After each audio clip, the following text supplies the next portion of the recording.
Hall of Famer, he's a Hall of Famer. But nobody has the remedy on how to beat Floyd Mayweather. Don't let them trick you into getting your ass whooped again. I'm still young, so and I'm always active with this sport. So what I have done and accomplished in boxing, I think it's one of a kind, because to get a different weight division is not that easy.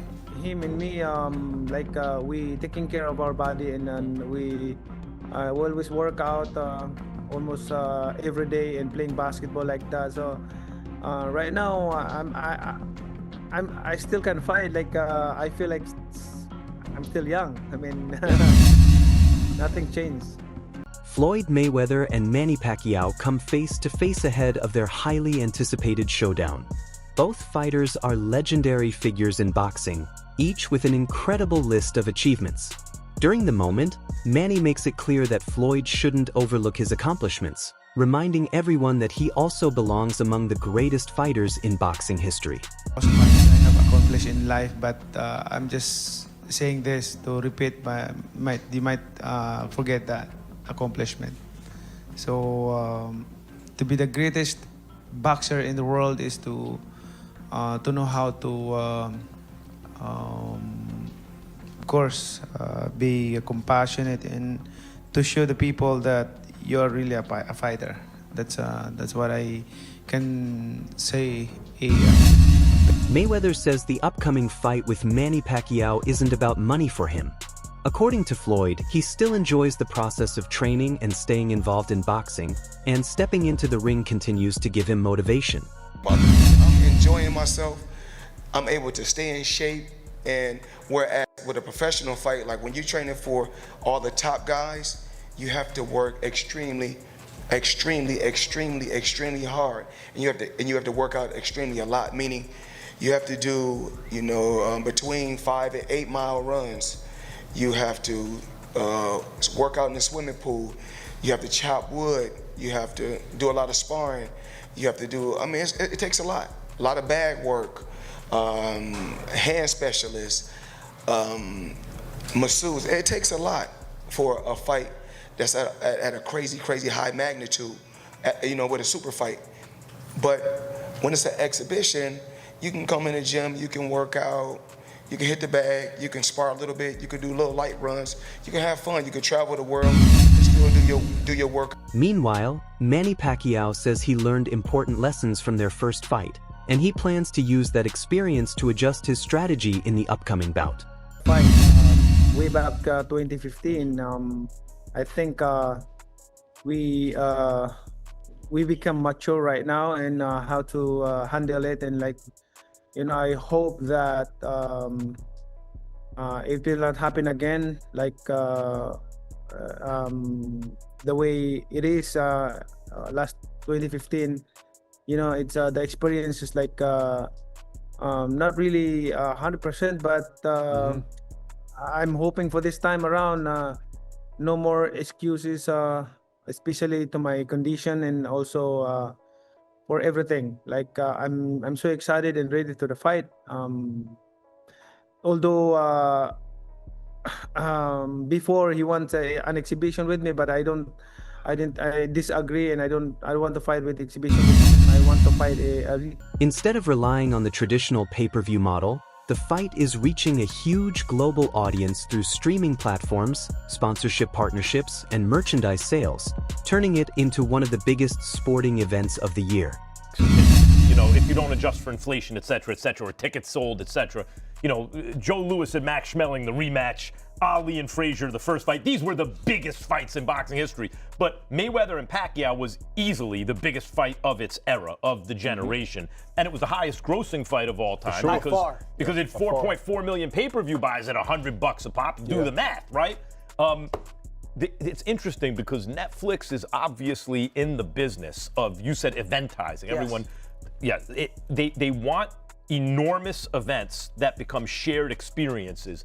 In a way, in this day and age, partly because of delivery systems of content like Netflix, everything is so niche. Everything is so is so compartmentalized that there's very few shared experiences. It's one of the reasons that the NFL is such a big deal, because the NFL can get Oscar de la Hoya believes that if Floyd Mayweather Jr. and Manny Pacquiao were to meet again, Mayweather would likely come out on top thanks to his exceptional defensive skills and ability to control the pace of a fight. He's always taken care of himself, like, you know, his body, physically, mentally. He's always been very sharp and always staying in the gym and doing something physically, right? That's the big advantage he has. I mean, he's an athlete. He's a world-class athlete. You know, watching Pacquiao's last fight, yeah, you kind of feel bad. You kind of feel bad for him. And, you know, even though he did win and he did, I guess, pull off a surprise in his last fight with a draw against the world champion, but still you tend to kind of like feel bad because it's not the same Pacquiao. You know, it's definitely not the same Pacquiao I faced. That's for sure. The one that put me on my. He says Floyd's skill at slipping punches and controlling the rhythm of a fight often left his opponents confused and frustrated during his career. In a real fight with the real rules, then yeah, it's an okay night for boxing. Who would you back? Who do you think would win it? If it's a real fight, because that's what Pacquiao wants, it seems. Yeah, I think Mayweather will. Mayweather will take it. Manny Pacquiao is now completely dedicated to boxing. Unlike the first matchup, there are no outside distractions, allowing him to focus entirely on training and preparation. We want to know, do you plan to return to politics, or is boxing now your focus for the next few years? First of all, I would like to congratulate all the fighters, the Filipino who won the fight tonight. I'm proud of them, being a Filipino. And also, this is all I can say, that Pacman is back and the journey will continue. And about politics, forget about politics. I'm a private citizen right now. I want to live simple life, be giving inspiration and to help. I'm still helping other people, and you know, that's my heart, to leave a legacy, because I always say this to everyone, the Filipino, especially the Filipino people. I want to create a legacy that I can leave behind when we're gone, because we're not forever. We're just. Sean Porter believes that Floyd Mayweather Jr. and Manny Pacquiao remain at the top of their game because their disciplined lifestyle and healthy habits keep them performing at a high level even today. That's got to be a hard thing to do, and especially when you're 49 years old. So there's some really good pros about it. You know, he's done some exhibitions. He's shown that he still has the abilities that he's had. They're clearly not what they used to be, but they're still there, you know. And then beyond that, the fact that he lives a good, clean life, you know. He has his fun, and what I like about him, and I'm a lot the same, we have fun without, I call it clean fun, right? Yeah. So we're out there, but we're not using the alcohol. We're not using, you know, the substances and all those other kinds of things. Yeah, we may stay up late once or twice a month, 2 or 3 o'clock in the morning, but what's the worst that can happen? And for someone like him, who he got everywhere he got because of this right here, that's never going to change for him, right? So he's just going to lock back in, and he'll be. Sean Porter points out the high stakes of this matchup, highlighting how unusual it is for a fighter like Floyd Mayweather Jr. to put his flawless record on the line at this stage of his career. While many athletes of his age might opt for low-risk exhibitions or easy fights, Floyd is taking a real, competitive challenge, making this bout official rather than just a showcase. Porter emphasizes that this willingness to step into the ring seriously, even later in his career, is what captures attention and keeps fans engaged. Despite the risks, he believes Floyd's combination of skill, discipline, and tactical intelligence gives him the tools to preserve his undefeated record. It's Floyd's experience, consistent training, and years of smart decisions that make him a serious threat, even against younger opponents. Massive risk though, Sean, even for Floyd, to put that 50-0 record, that unblemished record on the line. From that standpoint, are you surprised that they didn't do this as an exhibition, that it is a real deal sanctioned fight? I'm not really surprised. I think that again, when you get in the ring with Floyd, when you do a promotion against Floyd, when you have to deal with the business with Floyd, you grow, you learn. Manny has grown and learned the same way that we were notorious for saying Canelo became a different fighter after fighting Floyd. It's how it's supposed to go, you know? So I'm willing to bet that this sanctioned fight is Manny's team pushing against this and saying we need an actual fight against Floyd. If it's not an actual fight, it's nothing. And I think Floyd, you know, he just really believes in himself and knows that that ain't going nowhere. I'm not suggesting it's going to be like the same thing as it was. This fight isn't just about entertainment, it's a true test of legacy. It's a moment where reputations and records hang in the balance. Every punch, every round matters, and fans and analysts are watching closely because the stakes are real.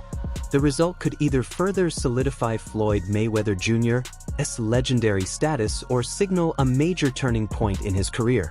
According to Sean Porter, the matchup is a powerful mix of risk, skill, and history, making sure everyone following the fight feels just how high the stakes truly are. Be interested on, will this captivate the sports world? It was dubbed the fight of the century last time. I know a lot of people ultimately weren't thrilled with the outcome, perhaps, or the action of the fight. Do you think people will be into this? You know, boxing is known as having a walk-up crowd, right? So when you don't see a lot of pre-sold tickets, it's kind of like, I know the promoters, the business, they don't worry about it because they're like, night of, everybody's showing up. I got a feeling we're going to have a majority of the boxing world, of the sports world, everybody's going to be pushing against this. This is stupid. What are they doing? Floyd's taking this risk. They're almost 50. They're going to say everything that needs to be said, but then guess what? Everybody's going to tune in and watch this one. The same thing happened when Mike fought Jake. It was like, what is this? It doesn't make sense. I can't believe it. I know people personally. Joe Rogan and Shakur Stevenson both note that Floyd Mayweather Jr. continues to display remarkable sharpness, even in recent sparring sessions. They highlight that his timing, reflexes, and defensive skills remain at an elite level, a testament to decades of disciplined training and unmatched ring experience. According to them, Mayweather's ability to anticipate opponents, avoid punches, and control the tempo of a fight gives him a strong advantage over most challengers, including Manny Pacquiao. Both commentators expressed doubt that Pacquiao could overcome Floyd's precision and strategic approach, noting that age has not lessened Mayweather's effectiveness in the ring. Their insights reinforce the notion that Floyd's status as one of boxing's all-time greats remains intact, while this matchup presents more of a challenge to Pacquiao than it does to Floyd. Floyd. I think that's still a high-level fight, though. That's what I love about it, because I think Manny is still a high-level fighter, and Floyd, even in these exhibitions that he's been doing, he be looking good. He looks great, man. He looks great in sparring. You see him in sparring, like, good Lord, man. Yeah. It doesn't look like he's lost a step. Yeah, honestly, I don't see Manny being able to beat Floyd Mayweather. Like, I don't see it. I think Manny looked solid his last fight with Barrios, but I just don't see Floyd losing. Like, I think it's some guys that he could come back today in the sport of boxing and fight. Yeah, I think so. Like guys even like though he's Barrios, 46. Yeah, right. I think he would. Like Barrios. Teddy Atlas highlights the contrasting styles and physical traits of Floyd Mayweather Jr. and Manny Pacquiao. He points out that Mayweather's natural size gives him strength and reach advantages, while Pacquiao's speed, agility, and high work rate make him a dangerous opponent, particularly against fighters who move less. Atlas notes that Mayweather's extended time away from competitive bouts could impact his timing and stamina, whereas Pacquiao's constant motion and rapid combinations might create openings in the fight.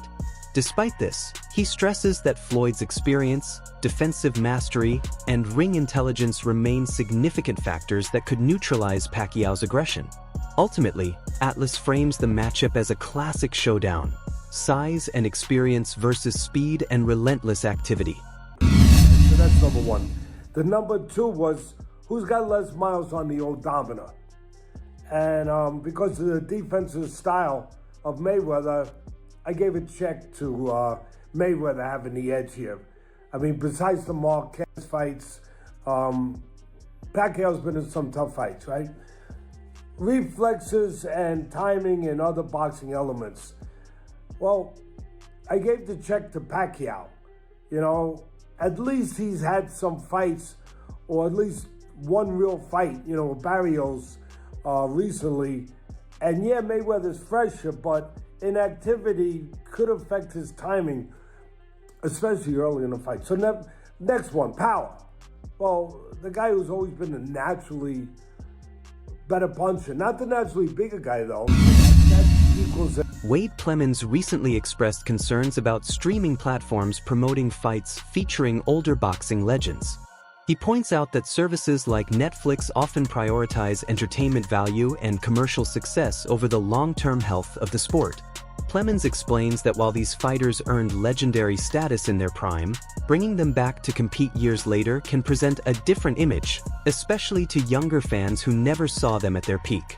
He believes these events are primarily driven by business opportunities, the massive audiences, sponsorship deals, and global reach of streaming platforms make them highly profitable. At the same time, fans' curiosity about how legends such as Floyd Mayweather Jr. perform at an older age naturally generates enormous attention. Things that people want to see, grabbing attention when procuring sports for their platform. You don't see Netflix going out, no offense to, you know, smaller events in boxing or MMA or really anything, but you don't see Netflix going out and grabbing, you know, a regular fight night to put on their platform. You don't see Netflix going out and showcasing high school football or even college football. You see them going after the biggest and most watched events they can possibly make. And I think, again, that's a good thing that boxing is included in it at all, right? You're seeing these exhibitions with Jake, and you're seeing the Mike Tyson-Jake Paul fight, and those do bring a ton of audience. Whether you like the fights or not, they do. And again, it brings more people to the sport. Do I wish that more people came to the sport for, you know, championship bouts between guys like Teofimo Lopez and Shakur Stevenson, or that we could showcase the Ring 4 card on Netflix for David Benavidez and Anthony Yarde and Devin Haney? Wade Clemens also argues that the ongoing emphasis on bringing back legendary fighters can sometimes overshadow emerging talent who are shaping the future of boxing. While nostalgia certainly attracts viewers and generates excitement, he believes the sport would gain more by focusing on athletes currently in their prime, whose performances are defining the next generation. Clemens emphasizes that honoring past champions is vital for boxing's history and culture, but repeatedly relying on them for major events risks stagnating the sport and diverting attention from new stars. Highlighting rising fighters not only supports the sport's growth but also keeps fans engaged with contemporary competition, balancing respect for legends with the long-term evolution and sustainability of boxing. A massive audience to then have that trickle-down effect to the people that come for the Mike Tyson, Jake Paul, the Jake Paul, Gervonta Davis, the Floyd Mayweather, Manny Pacquiao, 16 years after it happened, or even the Crawford Canelo fight, and hold on to as many of those people as possible that are interested in this sport. And in that way, again, everyone eats. And I think it is good for boxing. Now, you're always going to have this discussion of like, what's better for the sport? Is it a good thing? Is it a bad thing? You're going to have people that go, no, I don't want to see this because they're two legends and are going to look like lesser versions of themselves than we remembered. And in that way, it may hurt their legacy. I'm not one of those people. I can separate the best from when they were the best to what they are now. And if these guys were, I mean, Floyd's close to 50. He might be 50 at this point. I don't even know. This is going to be a lesser version of that, but it's not like, you know, someone in their 60s doing this, or even Mike in his late 50s doing this. And even then, Tim Bradley shares his thoughts on the upcoming bout between Floyd Mayweather Jr. and Manny Pacquiao, acknowledging the realities surrounding it. He comments, "It's unfortunate, but it is what it is," highlighting that despite public debate, the fight is happening for very specific reasons. Bradley explains that Mayweather would never step into the ring unless he genuinely believed he could win. He describes Floyd as a sensitive and cautious competitor who always seeks an edge. Observing Mario Barrios' loss to Ryan Garcia gave Mayweather added confidence, reinforcing his belief that his skills surpass those of Barrios. Bradley notes that Mayweather relies on his experience, hand speed, and discipline to remain capable of defeating Pacquiao, even as he approaches 50 years old. That's why. All the rumors are true. It's a sad thing, but it is what it is. But it is what it is. And you know one more thing. Mayweather, if Mayweather didn't believe that he can beat Manny Pacquiao, he wouldn't be in the ring with him. Yeah, you know Mr. Sensitive. I love Mayweather, but let's keep it a buck. Oh, he's sensitive as hell. Not only is he sensitive, the man He's insecure like hell. He's insecure, and he gotta have a leg up on your ass. And he saw the Barrios fight, and Barrios just got smashed by freaking Ryan Garcia. And then now he like, oh, well, Barrios is all right. I'm better than Barrios. Even though I'm still. Tim Bradley also discusses the role of modern streaming platforms like Netflix, noting that these services are now seeking premium content and are willing to invest heavily to secure it. He credits Jake Paul for creating a pathway that allows older legends, such as Floyd Mayweather Jr. and Manny Pacquiao, to step back into the spotlight, making these events financially lucrative. While Bradley appreciates that these fighters are getting another opportunity, he personally feels the timing is late in their careers. Nevertheless, he expects the bout to generate massive global attention. In his view, although fans around the world will tune in, Pacquiao does not currently have the tools to beat Mayweather. I know I can still do this. That's what he thinking. He like, I still can do this. I can beat Manny Pacquiao. I saw what Barrios did to him. So that's the reason why this fight is happening. The rumors are damn true. It's sad, but it is what it is. And you know what? The money right now for content is crazy. Netflix is paying for any type of great ass content, man. If you seen the change with Netflix, man, I almost canceled my damn subscription with Netflix because I got sick and tired of seeing the same boring ass shit on Netflix. And now they got this woman in place now, and she's seeking out, and she want the best of the best content. You know, they got podcasters and stuff all on Netflix now. I mean, it has grown crazy. So, you know, Jake Paul opened up the Netflix avenue. Yeah, he opened it. That's it for today's video. Stay tuned.